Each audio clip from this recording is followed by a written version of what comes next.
So if you're an urban gardener, chances are you're going to get familiar with potting up your plants fairly quickly. And that's because not many of us are lucky enough to have flower beds. Those people who are blessed with what is known as a proper garden, they might think that container gardening is really constrictive, that you can't just chuck anything in the soil and let it be. And there is an element of truth to that, but that's not to say you can't grow a huge variety of plants, vegetables, and everything else in your containers. You just need to know how to do it. There are also loads of benefits to container gardening. If a storm turns up and you've got enough notice, you can move those containers to a place where they're not going to be blown to oblivion. Similarly, if there's some baking sun and your plants are freaking out, you can move those to a shadier, sheltered spot to help them survive.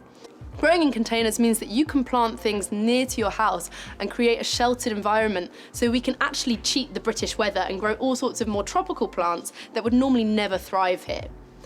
So, what's the best way to do it? Well, I'm just going to take you through a quick demo of how to plant up your pot, because there are a few things that if you get wrong, you'll just annihilate the chances your plant has.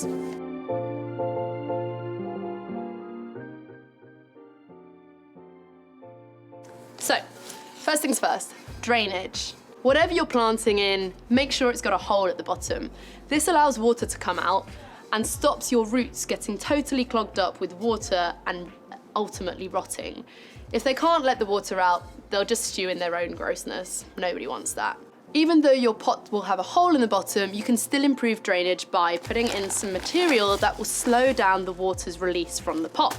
Gravel is something that's great to cover the hole in the bottom of your pot with, because it will slow down how quickly water is released from your plant. Normally I'd pour maybe a couple of centimetres of this in the bottom of the pot, and the gravel will fall out the bottom, that's fine. Next, you need to put your soil in. I'm going to get on to different types of soil in just a minute, but first let's just deal with the notion of putting it in a pot. I like to get my hands messy, can't be dealing with gardening gloves personally, but you can put them on. It doesn't mean you're a better or a worse gardener, it's fine. Normally what I'll do is I'll fill the pot about 3/4 of the way full with soil and compost. And basically I'm trying to second guess how much room this pot is going to take up in here, because what we're going to do is try and keep as much of the soil that this plant has already got around its root base and move it to the pot that we're taking it to. That's for two things. One, saves your compost, you can use it on something else, and two, means the roots are happier if they're just taking their home comforts with them. I've put my hand around what we call the crown of the plant, that's where it first starts to poke out the soil, and turn it upside down. Now sometimes the plants will be really stubborn when they're coming out of their pots. This one isn't, but usually I'd give it a little squeeze, sometimes a big squeeze, and then it should come off. Now this is like a fun opportunity to get a chance to look at the roots that are going on. You can tell this one's ready to move to a bigger home because the roots are actually perfectly fitting the mold of the plant pot it's been in. That means it's like needing a little bit more room. It's like when you grow out of your clothes. So next, I'm going to tease these roots out, give them a bit of a head start to get into their new home. Stops them from just growing in the shape of the pot they were in before, allows them to be a little bit more adventurous in the new soil. I'm happy that those are pretty teased out. They will snap and break a bit, that's normal, don't worry, you can't keep them all intact. And I reckon we've just about got this right. I haven't got a Blue Peter, here's one I made earlier for you, so we'll just have to see. And it's really important when you're potting up anything, whether that's a seedling or a fully functioning plant, to keep the soil really closely around the roots. They like to be cozy. It just encourages them to grow better. Air getting in there is not really something you need. So I'm really pushing it down quite firmly. What we're left with is a pot that's got about 1.5 inches all the way around the original plant. This is actually the perfect next size up for your plant. Even if you're container gardening, you want big containers, it's important to make sure there's not too much room around your plant. You don't want to freak it out by putting it suddenly in a massive pot. And if you are putting it in a massive pot, then make sure it's got some friends to keep it company. Plants like to be snug and cozy. They don't want to be rattling around in their space. It also means that you can have nice full containers rather than large empty expanses of soil in your urban garden. So as you can see here, I'm just sort of basically shoving handfuls of soil into those crevices and pushing it down to make sure that there aren't any gaps and it's all nice and full. This is an inevitably mucky job.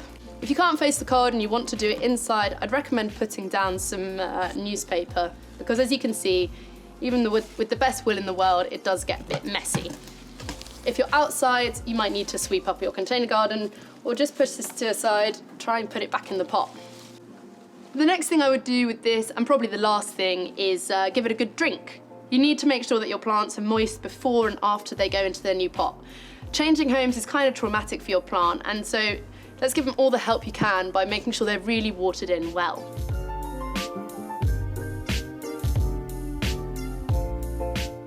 While most plants will be happy in multi-purpose soil, there are some plants that prefer having more acid or more alkaline soil.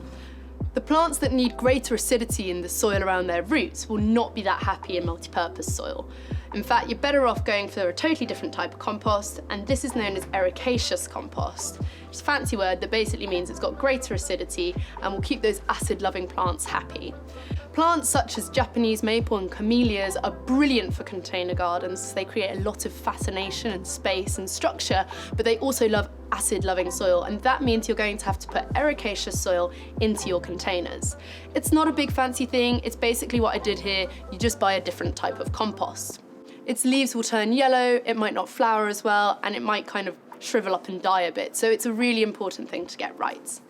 Other than that, these are the basics you need to pot up pretty much any plant. In the next lesson, we'll be talking about how much light your plants need to survive in your urban garden.